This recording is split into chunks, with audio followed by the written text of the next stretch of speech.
விஜய் கட்சிக்கொடியில் உள்ள வாகை மலர் பூவிற்கும் தமிழகத்திற்கும் என்ன தொடர்பு என்பதை காண்போம்.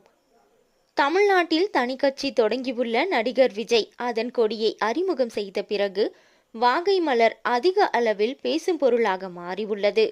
அந்த கொடியின் மையத்தில் வாகை மலர் இருப்பதே அதற்கு காரணம். சமூக வலைத்தளங்களிலும் பல ஊடகங்களிலும் வாகை மலர் குறித்த பல்வேறு தகவல்கள் தொடர்ச்சியாக பதிவு செய்யப்பட்டு வருகின்றது. வாகை மலருக்கும் தமிழகத்திற்கும் என்ன தொடர்பு? தமிழர் வாழ்க்கையில் வாகை மலர் பூவின் முக்கியத்துவம் குறித்து காண்போம். வாகை மரம் 5 to 20 மீட்டர் உயரம் வளரும் தன்மை உடையது.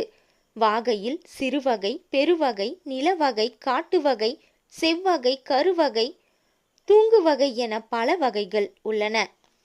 சங்க காலத்தில் போரில் வெற்றி பெறும் வீரர்கள் வாகை மலர் சூடி வெற்றி களைப்பை பகிர்வதாக தமிழ்